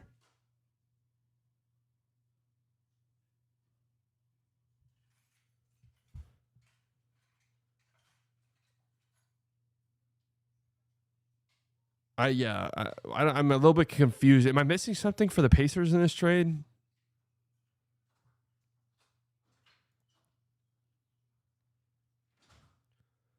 Oh, Suns blow it up. All right, this is what I'm here for. Pistons get Devin Booker. I like that. Sixers get Kevin Durant. Suns get Paul George, Tobias Harris, Jaden Ivey, Simone Fontecchio. The third overall pick from Philly. And then 3 future firsts from Detroit. Suns laugh. So you're trading KD and Booker for the third overall pick this year and Jaden Ivey. Like, that's your young core pieces of this trade. And then 3 future firsts. I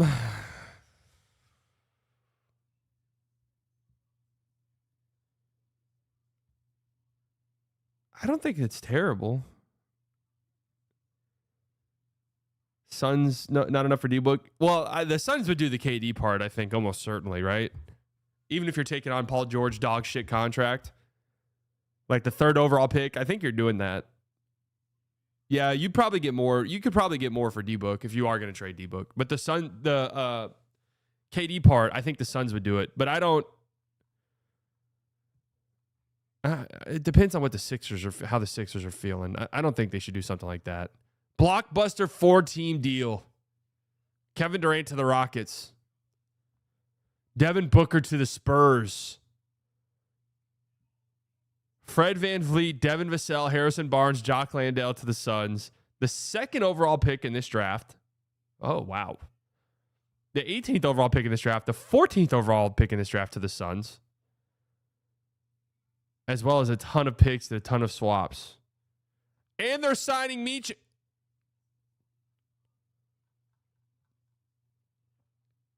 So the Rockets are trading Fred VanVleet, Jock Landale, and 1 future first for KD. And the 10th overall pick in this year's draft. Okay. The Spurs trade the number 2 overall pick for D-Book. Yeah, I mean, the Suns would say, the Suns, if this were on the table for you, you would do this if you're the Suns. So the Spurs are trading number 2, number 14, Vassell and Harrison Barnes, as well as a future first-round pick swap for D-Book.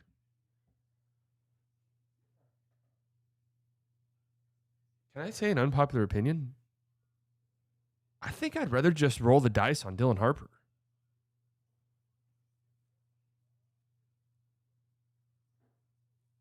Wizards get the number 10 for the Suns pick back. Yeah, why are the Wizards getting the number 10 pick? Oh, Phoenix gets their 26 first.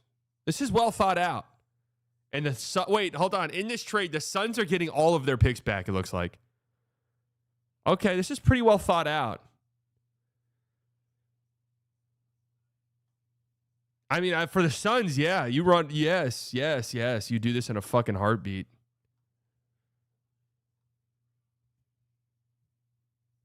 Honestly, even though they say, yeah, we're not going to trade Book, if that trade gets offered to you, you need to do it. For your franchise moving forward, you should do that.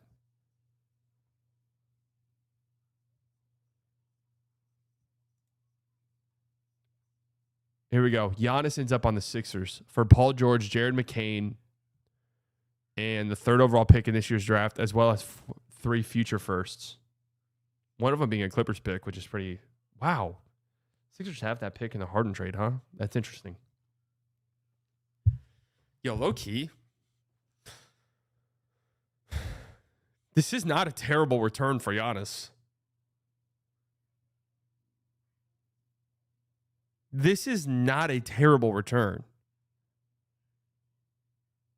Bucks are ass with no picks in this, but you're getting the 3rd overall pick in this year's draft, as well as Jared McCain, who was going to run away with Rookie of the Year, and like some pretty interesting Clippers picks.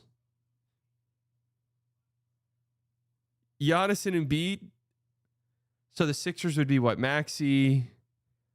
Your core would be Maxey, Giannis, and Embiid. Really, let's just pencil in Maxey and Giannis. And then just kind of fill in the spaces in between. I don't know if that team's good enough. Yeah, that's not a bad return for the Bucks.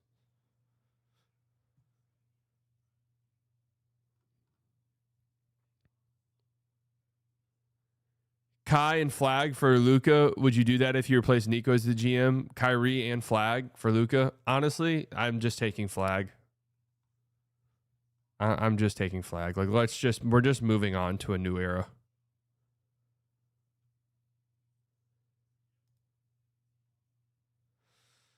Oh, Kings get 1 million people. Drew, Kristaps, Goga, Gary Harris, Tristan da Silva.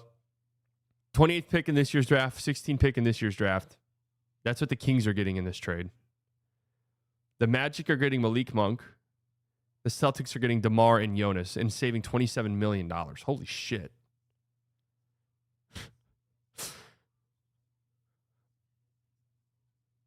Okay, pretty well thought out. I'll give this guy that.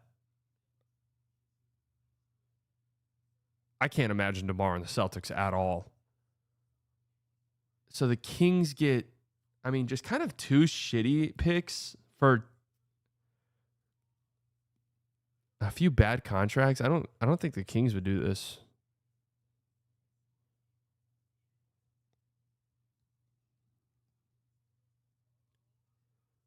Will Flag be the next American MVP? I don't think Flag's going to win an MVP. I don't think he's going to be that level of player, which is fine. I still think he's going to be great. All right, that's enough Fanspo for today. All right, guys, if you're listening to this on Spotify, leave a 5-star review. I love you. Again, short stream today, but that's all right. I'll be live tonight for the Eastern Conference Finals. Kings agree fast, in my opinion. 2 picks to be a similar caliber team. Yeah, but like one of them's a 28th overall pick. That's like barely even a first. I'm telling you guys, I think Drew's contract is terrible. Like I can't imagine teams are viewing that in any positive light.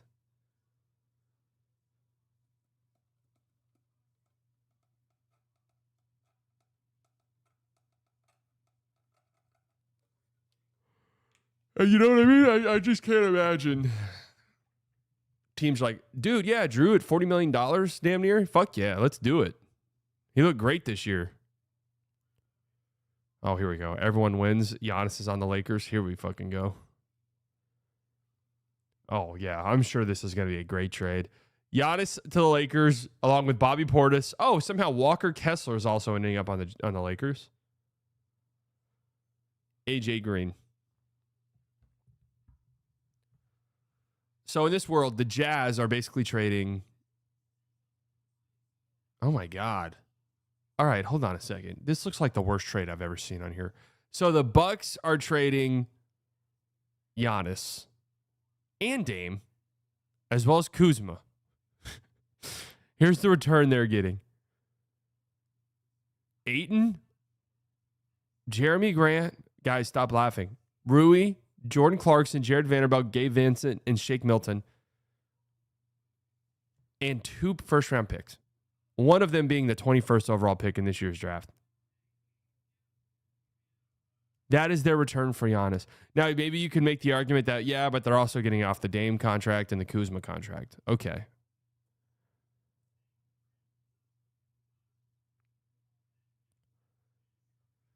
The Blazers bringing back Dame. Okay. Blazers are bringing on Dame, Kuzma, Taylor Hendricks. So we're just bringing on all of the leg injuries. And the 5th overall pick in this year's draft, just to be a place that's absorbing contracts. The Jazz are trading away Walker Kessler as well as Taylor Hendricks, as well as the 5th overall pick for Reeves, Kleba, Connect, and the 11th overall pick. So why the flying fuck are the Jazz doing this, first and foremost? That would be my initial response. Like, what? Why are the Jazz doing that? Okay. Thought number 2. Maybe you can convince me the Blazers would do this for the 5th overall pick. I don't think the Blazers' inclusion is all that bad. And you could talk yourself into Taylor Hendricks a little bit. I mean, the Lakers getting not just Giannis, but like also let's get Walker Kessler in there as well. for Reeves, Kleba, Connect, 1 second-round pick, Jared Vanderbilt, Rui, Gabe Vincent, Shake Milton, and of 1 future first is all they give up for Giannis. And Walker Kessler, mind you. Yeah, I'm so sure. The Bucks throw up. Wow, Lakers didn't have enough to get Kessler. Now they got Giannis and Kessler with a single first. Oh,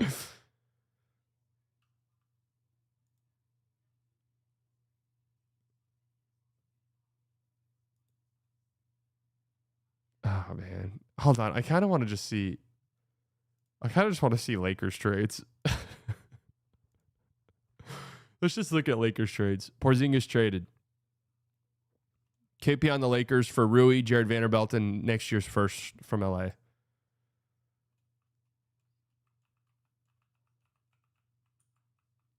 This one doesn't seem that bad, honestly. I can promise you, though, that the Celtics would not want to bring on Jared Vanderbilt as well. Win trade idea. Bam Adebayo, KCP, and Wendell Carter Jr. on the Lakers. Darius Garland on the Heat. Whoa, all right. DeAndre Hunter and Reeves to the Magic. Cavs get LeBron, Jared Vanderbilt, Bronny in a second.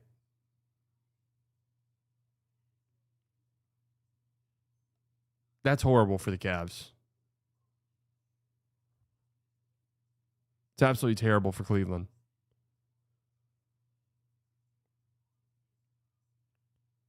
Heat get Garland for Bam, basically.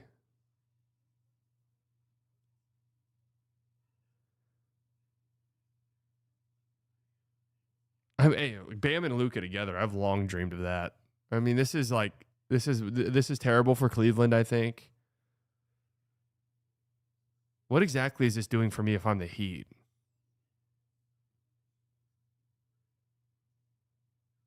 Like, I don't understand why I'm doing this if I'm Miami, to be honest with you. Magic get Hunter and Reeves for Goga, 25th overall pick, KCP and Wendell. Yeah, that's great for them. For sure, they would do that. Oh, here we go. Kyrie and Klay to the Lakers. Oh, boy. Can't wait to look at this. Kyrie and Klay end up on the Lakers. They're also, for some reason, getting a pick from the Mavs in this trade, as well as a pick from the Clippers. Reeves and Maxey go to the Clippers. Norm Powell, Dorian, Jared Vanderbilt, Gabe Vincent, and a second to the Mavs. So let me understand this: the Lakers are getting clear cut the best player in this draft, in this trade, but also getting 2 firsts. So not only are the Lakers getting the best player in this trade, but they're also getting the first round picks involved in this trade.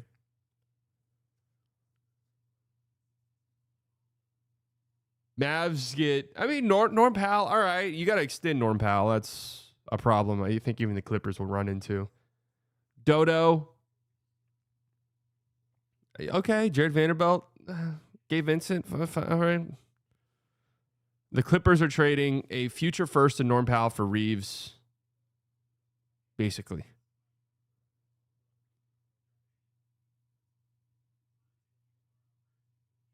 Yeah, no. The Mavericks tell you to go and fuck yourself. Clippers maybe do this. Maybe. The Mavs tell you to go fuck yourself.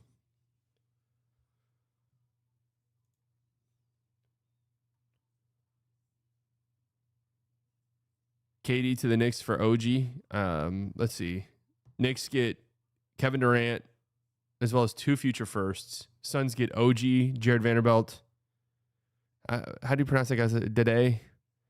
The Lakers get Mitchell Robinson for Lakers get Mitchell Robinson for Jared Vanderbilt in the 55th overall pick. Okay. The Knicks, I don't think the Knicks would do this.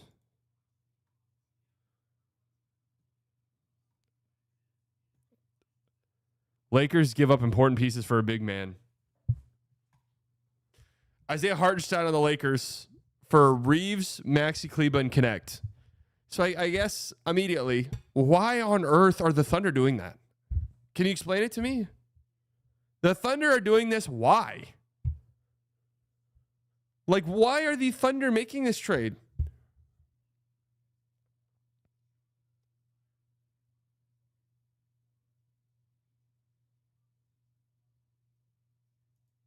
Yeah, that's actually funny because I don't even think that's a great trade for the Lakers. Let's see.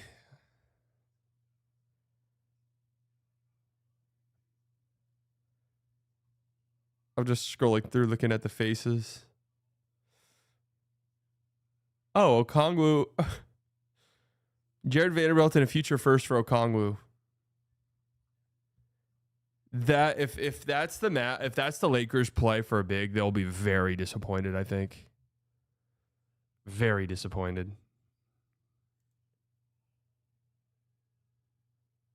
Look at the Mavs blow it up one. Oh, Jesus, where's that?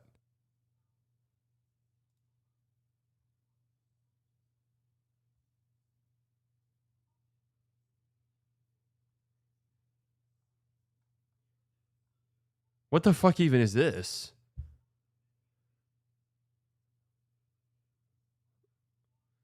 What even is this? What even is this? Oh. Kyrie signs a free agent deal, 4 years, $6 million, $6 million a year. I love Lakers fans. $6 million a year for Kyrie Irving. Hell yeah, man. Let's go. And you know what's fucked up about it is after the Luka trade, you can't even say anything. The only answer you can respond with is, yeah, I don't know, maybe.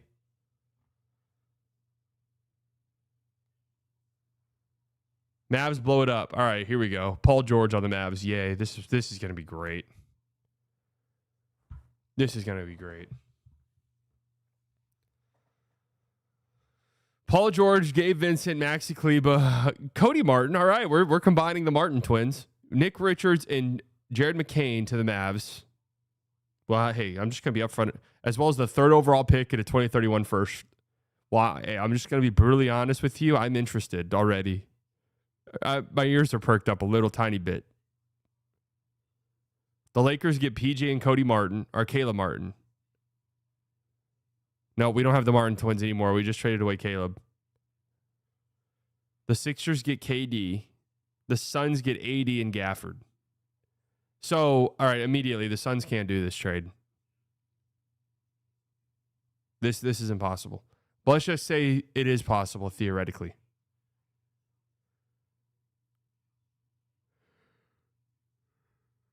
If you're going to blow it up, it's not the worst. Yeah, the Suns cannot do this trade. They can't aggregate contracts. McCain, 3rd overall pick, good future first. All right, man. All right, that's not the worst.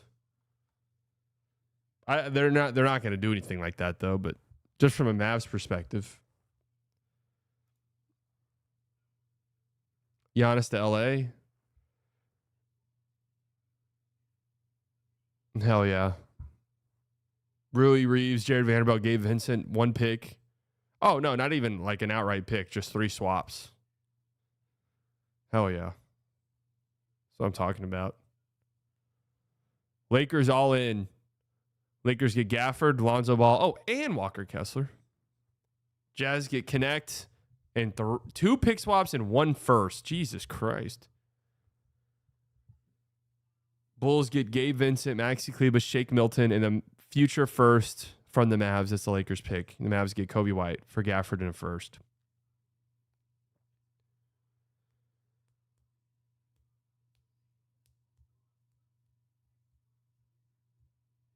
Surprisingly, like not that lopsided for the Lakers.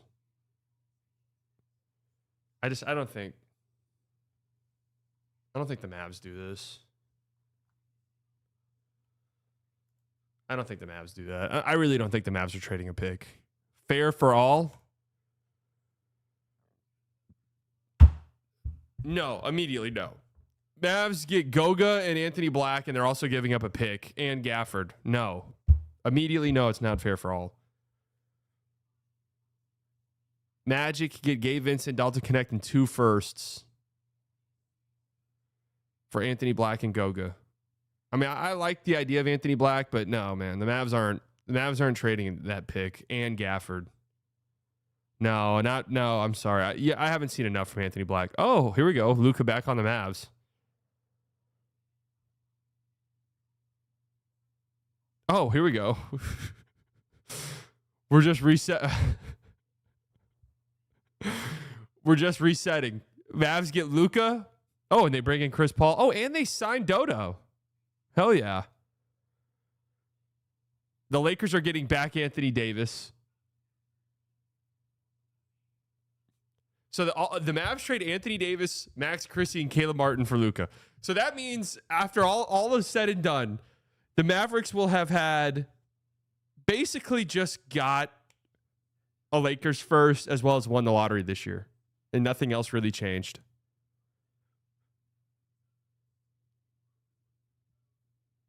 Yeah. Yeah, I'd do this for sure. For sure, I would do this. The Lakers are getting the 11th overall pick and AD. I'm not entirely sure why they do this. Unless they're like, dude, actually, like, we hate working with Luka. So the Sixers are, what are the Sixers giving up in this? Oh, the third over.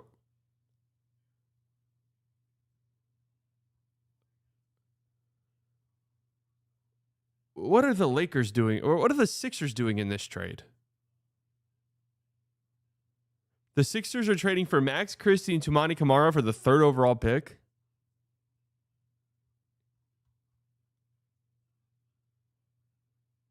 I mean, trust me, I like Tumani Kamara quite a bit. But does that not kind of feel nuts?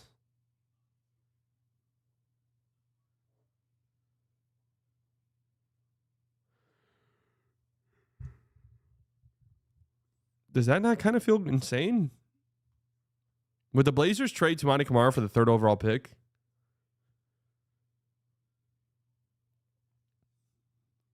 That's actually an interesting question. I mean, surely, right?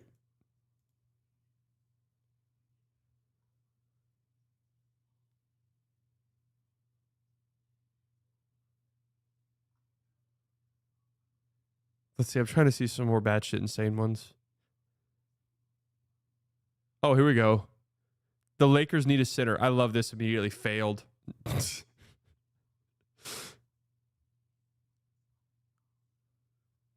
Rui Hachimura, Gabe Vincent, and 1 first-round pick for Alperen Sengun.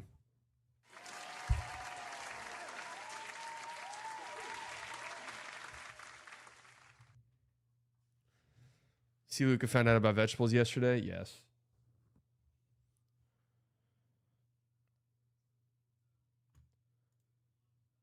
What if Jokic joined the Lakers? Hell yeah. Rui, Austin Reeves, Jared Vanderbilt, Gabe Vincent, and 2 firsts. Which, can they even trade those picks?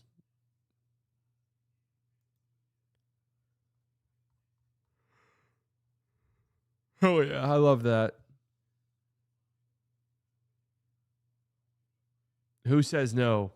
Trae Young, Okongwu, and Niang on the Lakers. For Rui, Austin Reeves, Jared Vanderbilt, Gabe Vincent, Maxi Kleber. I mean, what's like, if I'm the Lakers, why do I want Trae Young? I think both teams say no to this trade. All right. I still partially think Warriors fans are probably the worst about this shit.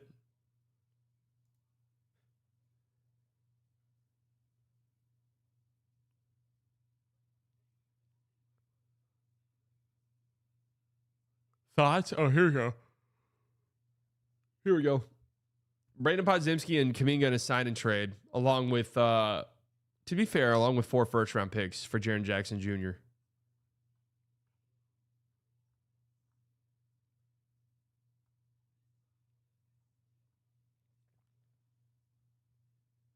Yeah, that's not the worst. Warriors say no, though. Yeah. Especially because I'm about to have to be paying Jaren Jackson Jr., what, $40 million? These are all just going to be terrible Kuminga trades, aren't they?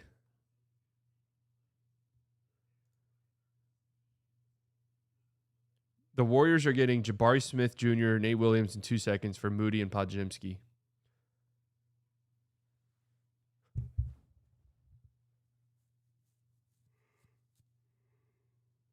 Like, crazy for thinking the Warriors honestly say no to that.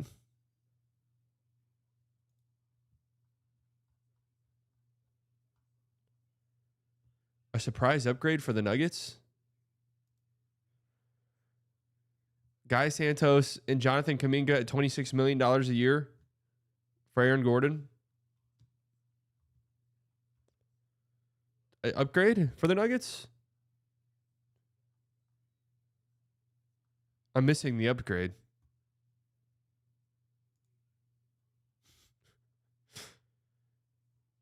Where's the upgrade part? Warriors get Sexton and Kessler. Kuminga sign and trade in 1 pick and 2 swaps. I mean, what? Do we know for sure there's a team out there that's going to pay Kuminga $26 million a year?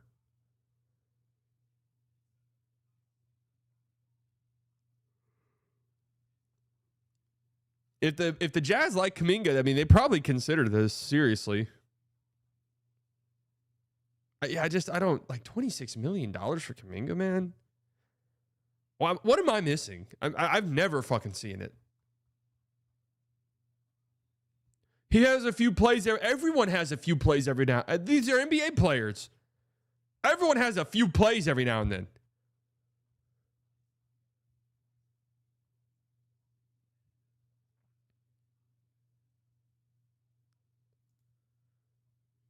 Mavs get Gabe Vincent and just Gabe Vincent. What are they giving up in this trade? Let us see. Okay, Gabe Vincent for Caleb Martin and Jaden Hardy.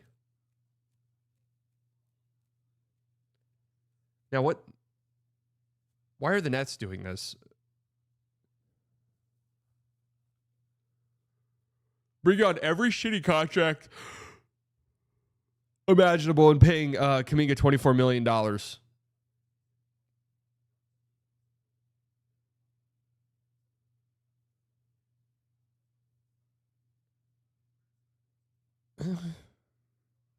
There's something here. I'll give this guy credit. There's actually something here. Needs to be refined a little bit, but there's something here, I think.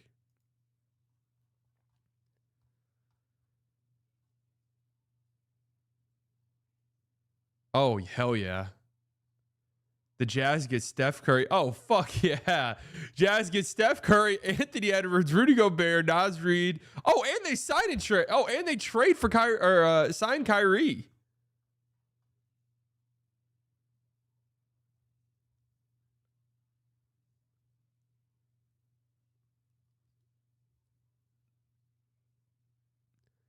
And the Warriors get John Collins, Jaden McDaniels, KJ Martin, Cody Williams, Kyle Filipowski, 21st overall pick, 17th overall pick, 5th overall pick. The Timberwolves are getting Lowry, Colin Sexton, Jordan Clarkson, Taylor Hendricks, Fee Mihailuk, and 1 future first. That is toughy wuffy.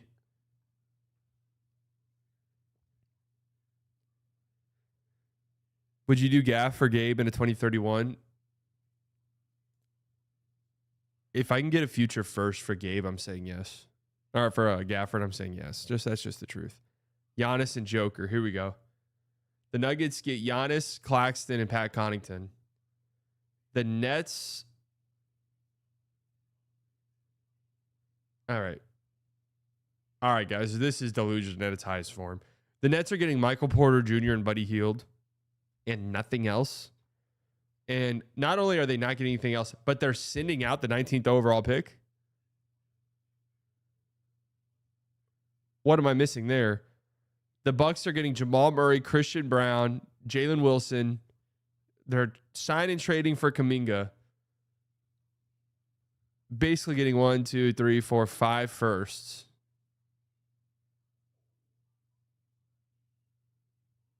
The Warriors are getting Aaron Gordon. How is this a success? The Warriors are absorbing $17 million. Why the fuck are the Nets doing this? The Nets need to be getting some of these picks is the problem.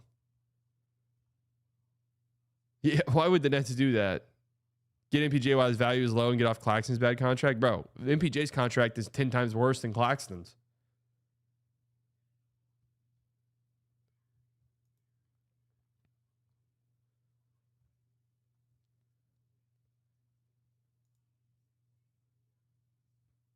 Mavs get Buddy Hield and Lonzo for Najee and Brandon Williams. Wow. I don't know if I can trade Brandon Williams. I mean, I don't understand. How is this a success in the Fanspo thing? The Mavs are absorbing that much money.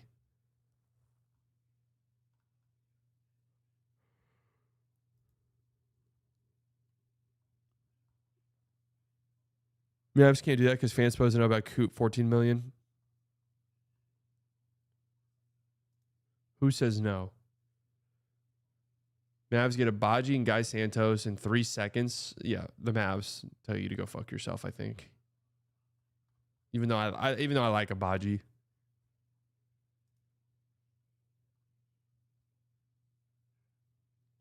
Giannis for Jimmy. Oh, hell yeah. Oh, hell yeah. This is what I'm talking about right here. The Warriors get Giannis for Jimmy Butler in a second. Oh, hell yeah.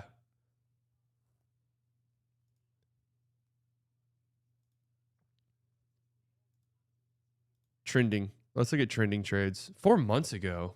Is Fanspo dead? Is there a better platform for this?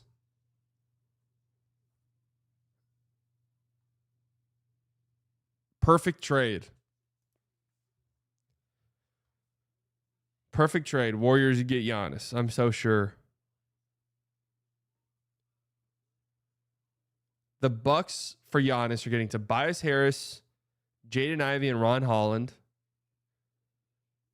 1, 2, 3, 4 picks.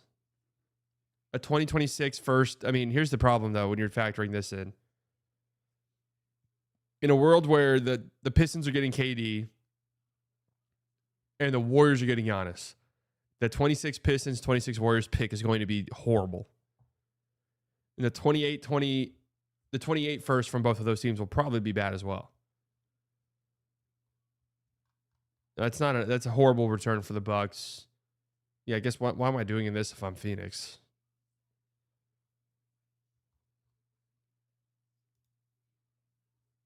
Perfect trade for no one. Who says no? Warriors get KP and Cam Johnson. The Nets get Buddy Hield, Podziemski, Trace Jackson Davis. Kuminga at $30 million a year. Jesus Christ, man. And a future first. The Celtics get Moses Moody, Keon Johnson, Tyrese Martin, and a future first as well. And they save $14 million. I mean, the Celtics probably say yes. That actually feels kind of a lot to give up for KP, to be honest with you.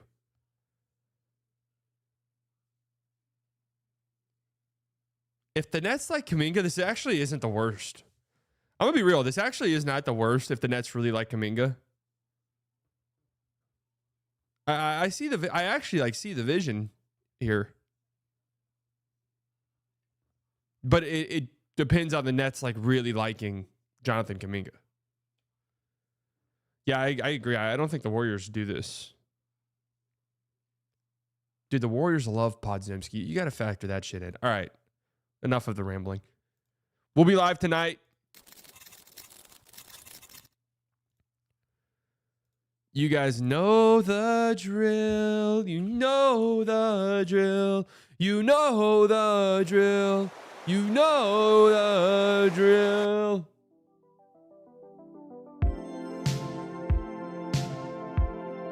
Thank you all for tuning in. All the OGs, you guys know I love you very much. Could have spent your Friday morning anywhere in the world. You decided to spend it here. New subscribers, I promise you guys will not regret it. Donations, members, you never have to do that, but it helps me out tremendously. It makes me feel so good. You guys enjoy the rest of your Friday. I'll see you later tonight. Pacers, Knicks, Game 2. Love you all. Bye.